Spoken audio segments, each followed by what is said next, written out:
Now we will start special cases topics, okay. That is long term loan arrangement से related होगा, एक going concern से related होगा और लास्ट होगा डिविडेंड से रिलेटेड, ठीक है।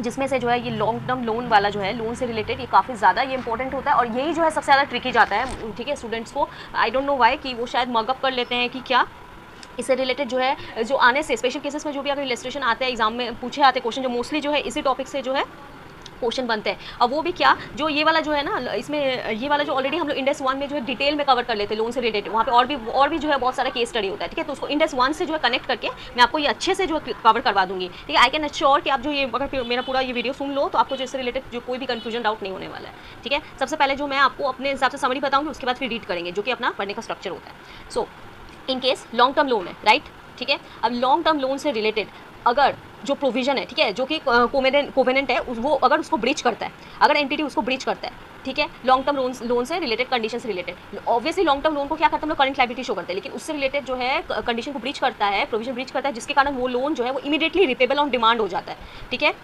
और वो जो है इमीडिएटली जो है रिपेबल और डिमांड हो जाता है। अब वो जो कंडीशन ब्रीच करता है वो कब करता है, रिपोर्टिंग पीरियड के एंड में या रिपोर्टिंग पीरियड के एंड से पहले ब्रीच कर दिया कंडीशन, जिसके कारण क्या हो गया, वो लोन जो है इमीडिएटली जो रिपेबल ऑन डिमांड हो गया। देन इन दैट सिचुएशन उसको वो लोन को क्या दिखाना होगा, उसको वो लोन को जो है करंट लायबिलिटी ही दिखाना होगा, ठीक है, बिकॉज उसने कंडीशन जो है वो रिपोर्टिंग पीरियड के एंड में ही जो है ब्रीच कर दिया था। In that situation he can't show loan as a non current liability even if it's a long term loan, ठीक है। उसको जो है क्या करेगा, वो इमीडिएटली रिपेबल ऑन डिमांड हो जाएगा, उसको जो है करंट लायबिलिटी ही दिखाना पड़ेगा, ठीक है। अब ये करंट लायबिलिटी दिखाना पड़ेगा, नॉन करंट लायबिलिटी दिखाना पड़ेगा, ये जो है आप सेपरेटली इंडेक्स 1 में डिटेल में कवर करोगे, बट मैं यहाँ पे आपको जब ये वाला जब टॉपिक पढ़ना है लोन से रिलेटेड, आपको इंडेक्स 1 और 10 जो है दोनों का मर्ज करके पढ़ना है, तभी आपको समझ में आएगा, ठीक है।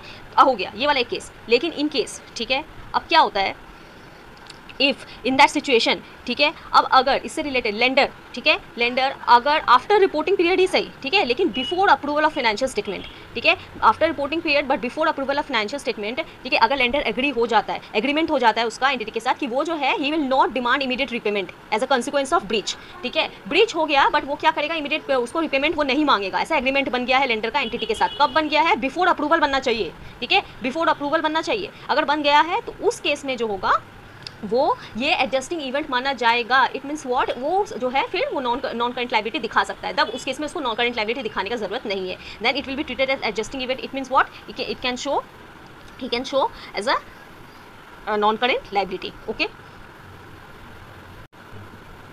नाउ मैंने जो ये कवर कर दिया, अब इससे रिलेटेड जो ये लंबा चौड़ा आप एग्जांपल देख लो, ये वाला भी जो कवर कर लेते हैं और ज़्यादा आपको क्लैरिटी आ जाएगा, ठीक है। ये लग रहा है देख के एग्जांपल कितना भयानक, बट कुछ भी नहीं है, ट्रस्ट मी, आपको अगर कंसेप्ट अच्छे से क्लियर हो जाए तो। चलिए इसको रीड कर लेते हैं।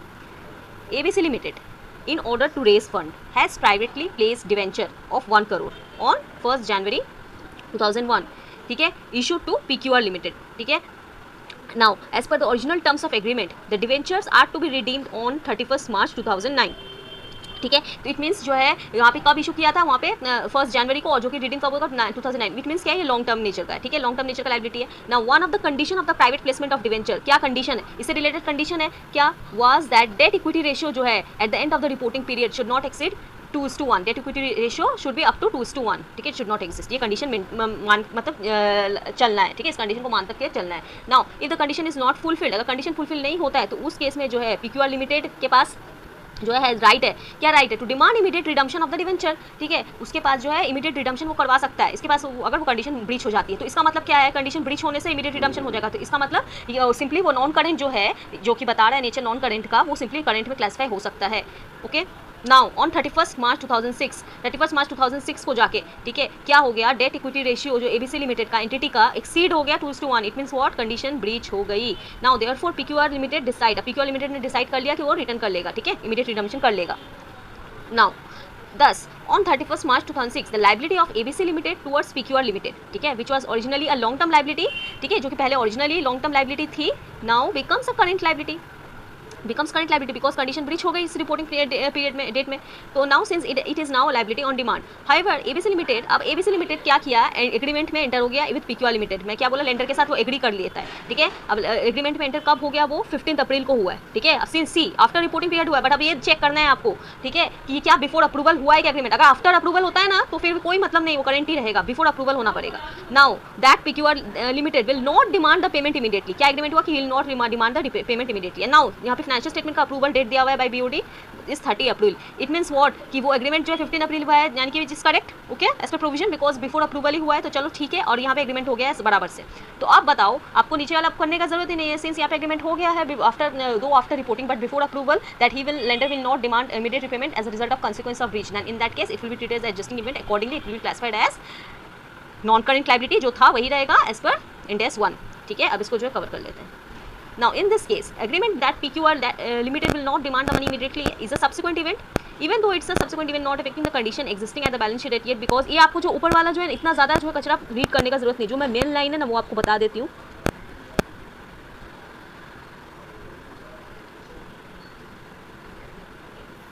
It would continue to be classified as a non-current liability as on 31st March. It would continue.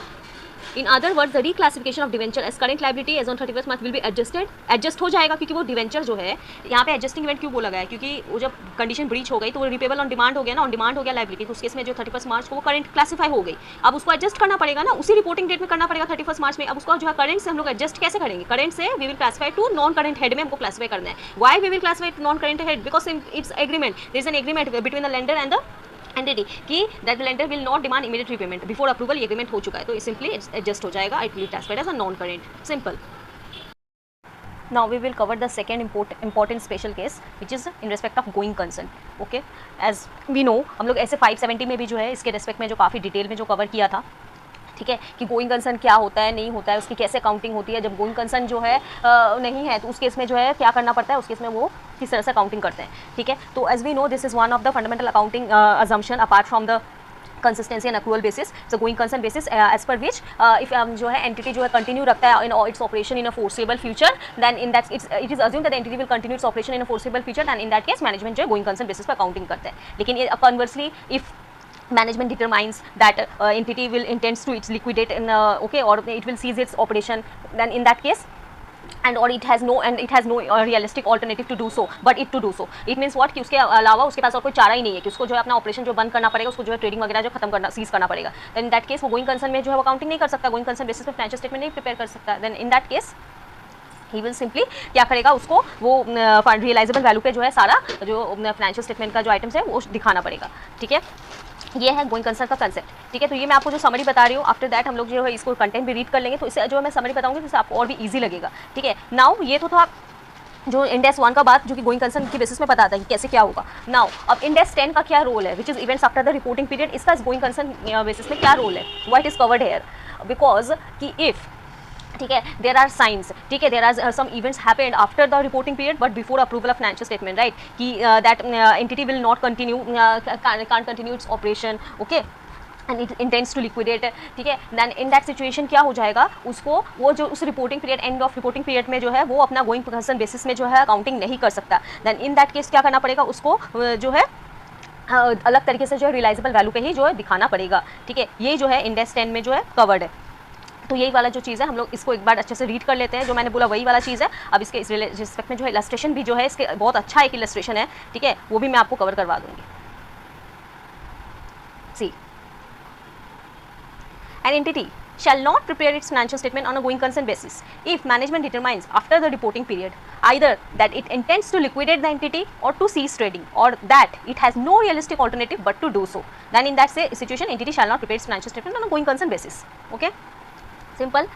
Now deterioration in operating results and financial position after reporting period may indicate a need to consider whether the going concern assumption is still appropriate. मतलब ये सब indication है after कि ये सब क्या going concern assumption जो ये अप्रोप्रिएट है क्या आफ्टर रिपोर्टिंग पीरियड के बाद जो है ऐसा इवेंट हुआ। नाउ अब ये एग्जांपल क्यों दे रहा है, क्योंकि यहाँ पे अब Ind AS 10 का रोल आ रहा है। ठीक है, आफ्टर रिपोर्टिंग पीरियड जो है कुछ ऐसा जो है इंडिकेशन आया, ठीक है, कि जो है ऑपरेटिंग रिजल्ट जो है वो जो है क्या हो रहा है, गिर रहा है, बहुत डिटोरिएट हो रहा है, और फाइनेंशियल पोजीशन जो है वो खत्म, मतलब क्या हो रहा है, सब नीचे गिर रहा है। देन इन दैट केस ये सब जो साइंस है कि वेदर यहाँ पे मैनेजमेंट को असेस करना पड़ेगा गोइंग कंसर्न असेसमेंट। ठीक है, एज वी नो एज पर ऐसे 570 मैनेजमेंट का जो रिस्पॉन्सिबिलिटी होता है गोइंग कंसर्न असेसमेंट जो है ऐसे करते रहना कि ये गोइंग कंसर्न स्टिल अप्रोप्रिएट है कि नहीं। Now if the going concern assumption is no longer appropriate, then in that case effect is so pervasive that this standard requires a fundamental change in the basis of accounting rather than an adjustment to the amount recognized within the original base of accounting. It's recognized कितना pervasive है कि उसको जो है केवल adjustment करने से नहीं होगा, that requires a fundamental change, ठीक है, which is to show on the all the asset value of asset liability on the realisable value, तो उस हिसाब से जो है दिखाना पड़ेगा। Now as per Ind AS 1 specific required disclosure भी देना पड़ता है if the financial statement are not prepared on going concern basis, as we know disclosure भी जाता है in case financial statement not prepared on going concern basis and if management is aware of material uncertainties. ये तो हम लोग disclosure वाला part जो है मैनेजमेंट वाला डिस्क्लोजर कि इन केस कौन सा इवेंट्स और कंडीशन बताता है that may cast significant doubt on the entity's ability to continue as a going concern or not, and the events or condition requiring disclosure may arise after the reporting period.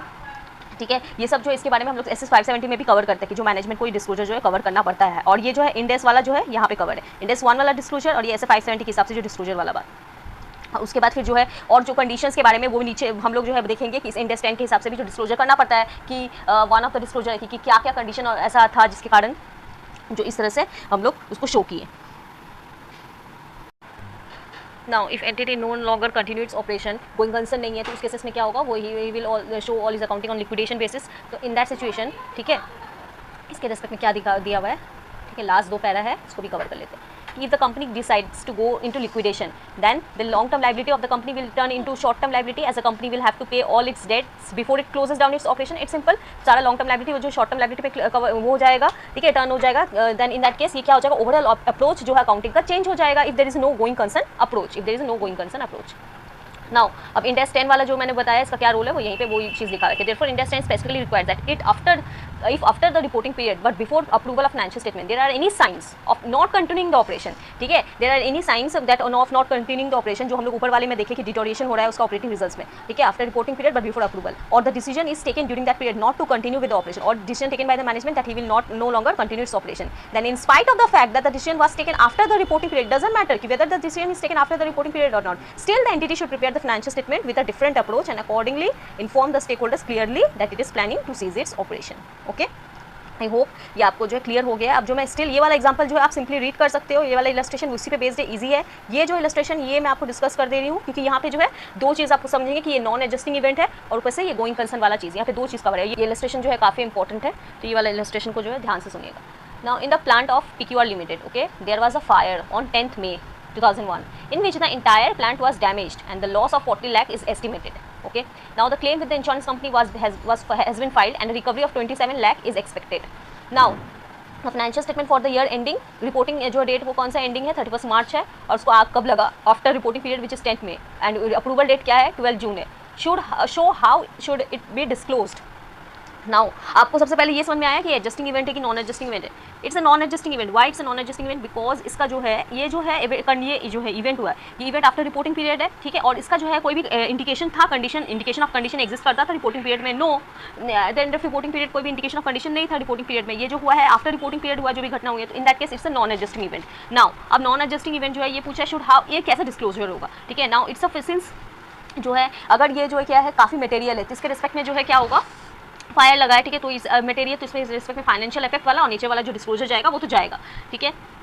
Now apart from this अब यहाँ पे जो है आपको going concern वाला भी role आ जाता है, ठीक है। गोइंग कंसर्न का रोल क्यों आता है, रीज़न क्योंकि यहाँ पे कुछ ऐसा इंडिकेशन हुआ है आफ्टर रिपोर्टिंग पीरियड जिसके कारण ऐसा सिचुएशन आ सकता है, ठीक है। आपको जो है यहाँ पे दो तरीके से आंसर लिख के आना है। आप जो सिंपली ये नहीं बोलोगे कि हाँ एकदम कि ऐसा हो गया है, कि ऐसा इंडिकेशन मिल गया है कि नहीं अब तो वो कर ही नहीं पाएगा कंटिन्यू, ठीक है, अपना ऑपरेशन, उसका जो है बिजनेस खत्म हो गया, बर्बाद हो गया आग लगने का, तो उस केस में जो सिंपली वो लिक्विडेशन बेसिस पे दिखाएगा। नहीं, ये आपको जो 2 तरीके से जो ऑल्टरनेटिव आंसर भी प्रेजेंट करना है, ठीक है, वो कैसे प्रेजेंट करना है वो मैं आपको बताऊंगी। सो इन दैट केस यहाँ पे जो गोइंग कंसर्न वाला आपको जो है बताना है, गोइंग कंसर्न वाला भी एक्सप्लेन करना है। आप कैसे एक्सप्लेन करोगे, सबसे पहले एडजस्टिंग और नॉन एडजस्टिंग वाला बात बता दिए, non adjusting as per इंडेस्टेंट। Now अब इस पर गोइंग कंसर्न का आपको थोड़ा सा जो है बताना है कि व्हाट इज गोइंग कंसर्न, थोड़ा सा आपको इंट्रो देना है, then next you will proceed, ठीक है, कि प्रोविजन से रिलेटेड कि यहाँ पे कुछ अगर ऐसा होगा कि वो लिक्विडेट अगर काफ़ी इफेक्ट जो काफ़ी परवेसिव है that it can't continue its operation on future, and in that case even जो है उसका जो इंडिकेशन वो after reporting period that doesn't matter, ठीक है। इट जो है रिपोर्टिंग डेट जो है 31 मार्च को, उसको सिंपली जो है वो गोइंग कंसर्न बेसिस पे कांट टू अकाउंटिंग उसको जो है सारा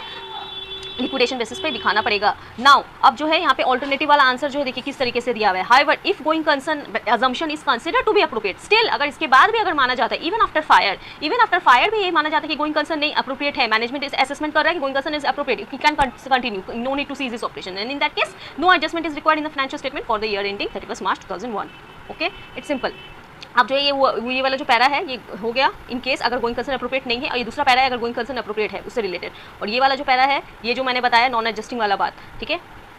in the instant case, since the fire took place after the reporting period and it's a non-adjusting event, however, in accordance with para of industry and disclosure regarding material non-adjusting event should be made in the financial statement which is the nature and the expected financial effect. Okay, तो accordingly ये तीन जो है category में भाग किया जैसे मैंने आपको समझा दिया.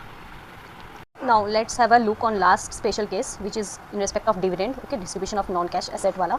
ठीक है, इसके रेस्पेक्ट में भी मैं क्या कर रही हूँ उसको अच्छे से डिस्कस कर दे रही हूँ. सबसे पहले मैं आपको इसमें जो है दो कैटेगरी में आपको याद रखना है. ठीक है, इन केस इफ ठीक है एंटिटी जो है डिविडेंड डिक्लेयर कर रही है.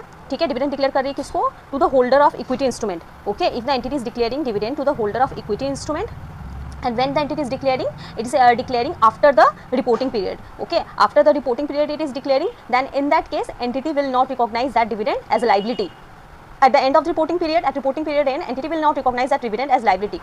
Why they will not recognize that dividend as liability? Because at the end of reporting period there is no obligation exist. Entity का तो कोई ऑब्लिगेशन है ही नहीं डिविडेंड पे करने का, क्योंकि यहाँ पे एंटिटी जो है डिविडेंड डिक्लेयर कर रहा है आफ्टर जो है reporting period. So he will not recognise that as a liability. Then what will be its treatment? Such dividend will have to be disclosed in the notes to accounts simply as per Ind AS 1. Okay, उसको notes to accounts में क्या करना पड़ेगा? Simply जो है disclose करना है. ठीक है, बस आपको इतना ही क्रक्स जो है इसके रेस्पेक्ट में याद करना है. ये कौन सा वाला रेस्पेक्ट में मैंने बोला? in case if dividend is declaring to the holder of equity instrument. Okay, then in that situation. अब इसके रेस्पेक्ट में क्या करते हैं, एक केस स्टडी में एक जो इलस्ट्रेशन है वो देख लेते हैं, उसके बाद फिर मैं दूसरा केस बताऊंगी डिविडेंड का. See this example illustration.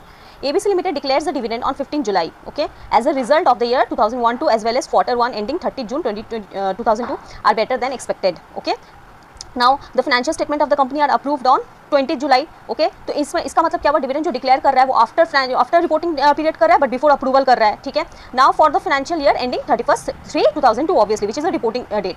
Now will the dividend be accounted for the year in financial year 2002-3 or it will be accounted in the year 2001-2. Now obviously dividend जो है वो डिक्लेयर कब हुआ है? वो डिविडेंड जो डिक्लेयर हुआ है इस ईयर में, इस ईयर में जाकर डिविडेंड डिक्लेयर हुआ ना. सी, ठीक है, ये थोड़ी मतलब कि 1-2 में जाकर डिक्लेयर नहीं हुआ है, 1-2 में डिक्लेयर नहीं हुआ है, 1-2 के बाद डिक्लेयर हुआ है. तो इसलिए यहाँ पे जो है 1-2 में तो कोई ऑब्लिगेशन ही नहीं है, तो इस केस में 1-2 में तो कोई अकाउंटिंग होगी ही नहीं.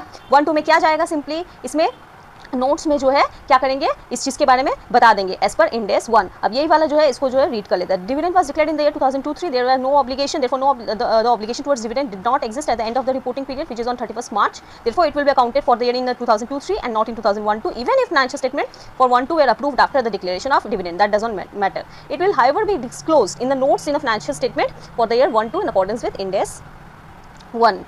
Okay, बस इतना सा. अब जो नीचे वाला जो इलस्ट्रेशन है वो दूसरे वाले केस से रिलेटेड है, वो मैं आपको सबसे पहले बता देती हूँ. ठीक है, तो पहला वाला मैंने केस बता दिया, in case if dividend is declaring to the holder of equity instrument. ठीक है, तो इन दैट सिचुएशन क्या करना पड़ेगा? अगर आफ्टर रिपोर्टिंग पीरियड डिक्लेयर कर रहा है तो since at the end of reporting period there is no obligation in respect of entity to pay dividend, and in that case he will not recognise that as a liability. Simply he will give that disclosure in the notes to financial statement as per Ind AS 1. Okay, now दूसरा case क्या है कि अगर dividend जो entity declare कर रहा है किसको? रिडीमेबल प्रेफरेंस शेयर होल्डर को डिक्लेयर कर रहा है. ठीक है, after and of reporting period declare कर रहा है, बिफोर अप्रूवल कर रहा है, आफ्टर रिपोर्टिंग पीरियड एंड वो डिक्लेयर कर रहा है. तो उस केस में जो है उसको देखना पड़ेगा नेक्स्ट स्टेप की Ind AS 109 के हिसाब से, फाइनेंशियल इंस्ट्रूमेंट Ind AS 109 के हिसाब से उसकी क्लासिफिकेशन कैसी हुई है, उसका क्या क्लासिफिकेशन जो है उस प्रेफरेंस शेयर का क्लासिफिकेशन लायबिलिटी के हिसाब से क्लासीफाई है या एज इक्विटी के हिसाब से क्लासीफाई. अगर एज इक्विटी के हिसाब से क्लासीफाई है तो एकदम फर्स्ट केस जैसा ट्रीटमेंट होगा. इट मीन्स व्हाट कि कोई भी एडजस्टमेंट नहीं होने वाला. ठीक है, it will be non adjusting event, only disclosure जाएगा. ठीक है, और अगर वो क्लासीफाई हुआ है as a liability then it has to be recognised as expense. उसको जो है टाइम बेसिस में उसको एक्सपेंस दिखा देंगे, उसको एडजस्टिंग इवेंट मानेंगे. ठीक है, उसको एक्सपेंस दिखाएंगे, एक्सपेंस रिकॉग्नाइज करके उसको एडजस्टिंग मानेंगे in case if that preference share is classified as liability. ठीक है, इसको जो है रीड कर लेते हैं. इसी केस स्टडी इलस्ट्रेशन जो है पहले से ये वाला देख लेते हैं. What would be the treatment for dividend declare to redeemable preference share holder. Now this fall under second case कि यहाँ पे डिविडेंड डिक्लेयर किया किसको किया? रिडीमेबल प्रेफरेंस शेयर होल्डर को after the reporting period but before approval financial statement are approve for issue for the 2001-2. Whether Ind AS 10 prescribe any accounting treatment for such dividend? No, Ind AS 10 does not prescribe. इसका Ind AS 10 इसका जो है next जो step चला जाता है classification के हिसाब से देखते हैं हम लोग कि 109 के हिसाब से क्या क्लासीफाई है, उसी के हिसाब से ट्रीटमेंट होगा. ठीक है, वही जो है यहाँ पे देख लेते हैं. Ind AS 10 prescribes accounting treatment for dividend declared to holders of equity instrument. Okay, if an entity declare dividend to holder of equity instrument after reporting period, the entity shall not recognize dividend as liability at the end of reporting. ये repetition है. ठीक है, ये वाला just ignore this, नीचे वाला para आपको देखना है, ये वाला. ठीक है, however Ind AS 10 does not prescribe accounting treatment for dividend declared to redeemable preference shareholder. As per the principles of Ind AS 32 financial instrument, ठीक है, प्रेजेंटेशन फाइनेंशियल स्टेटमेंट प्रेजेंटेशन का बात कौन सा करता है, इंडेक्स 32 करता है ना, इसलिए a preference share that provides for mandatory redemption by the issuer for a fixed or determinable amount at a fixed or determinable future date or given the holder the right to require the issuer to redeem the instrument at or after a particular date for a fixed or determinable amount is a financial liability. Thus, dividend payment to such preference shares are recognized as expenses. ठीक है, simply बस आपको इतना ध्यान रखना है कि ये जो है ना, मतलब कि कब लाइबिलिटी क्लासीफाई होता है, कब इक्विटी क्लासीफाई होता है, इसका यहाँ पे डिटेल वर्जन में बता दिया गया है। बट आप जो है सिंपली जब आपका इंडेक्स 109 आपका इसका प्रोविजन आपको क्लैरिटी होना चाहिए, तभी आपको ये वाला चीज समझ में आएगा। As per Ind AS 109, okay, as per Ind AS 109 जिसके प्रोविजन के हिसाब से अगर वो प्रेफरेंशियल क्लासीफाई होता है, simply if it is classified as a financial liability, then in that situation thus dividend payment to such preference share will be recognised as expenses. As I discussed earlier, if it is classified as a financial liability, simply it has to be recognised as expenses on time basis, ठीक है। It means उसको expense recognise करना है, मतलब वो adjusting event है, उसको adjust कर सकते हैं। Now such since interest will be charge on time basis, the requirement of Ind AS 10 regarding the date of declaration of dividend is not relevant for its recognition, ठीक है। अब यहाँ पे वो वाला नहीं बताया, ये मैंने आपको बता दिया ताकि आपको और क्लैरिटी हो जाए कि इन केस अगर जो है वो फाइनेंशियल लाइबिलिटी जो है वो रिकॉग्नाइज नहीं हो पाता, ठीक है, इन केस अगर फाइनेंशियल लाइबिलिटी वो रिकॉग्नाइज नहीं हो पाता, वो अगर इक्विटी रिकॉग्नाइज होता है, तो उस केस में जो है simply it's it will be non adjusting event, वहाँ पे सिंपल क्या जाएगा, डिस्क्लोजर जाएगा नोट्स में।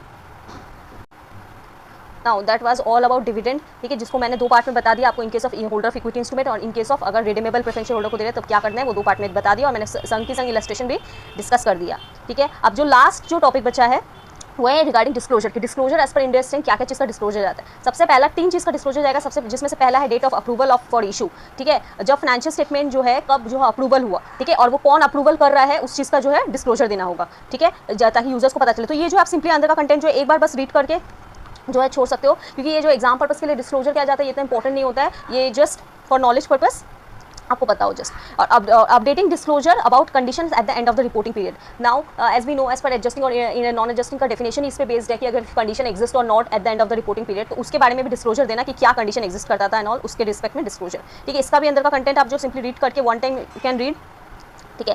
नाउ दिस इज इंपॉर्टेंट, इसके ये तो आपको इंपॉर्टेंट है कि ये नॉन एडजस्टिंग इवेंट का जो डिस्क्लोजर जाता है ऑब्वियसली, ठीक है। 3 चीज़ का डिस्क्लोजर मैंने बोल दिया, एक डेट ऑफ अप्रूवल और एक कंडीशन वाला, एक जो नॉन एडजस्टिंग इवेंट का डिस्क्लोजर। अब वो भी कब जाता है, अगर इफ मटेरियल होता है then in that case we have to disclose about the nature of event and the estimate of the financial effect, और अगर एस्टिमेट नहीं पता चल रहा है तो उस केस में स्टेटमेंट देना पड़ता है कि estimate can not be made, okay.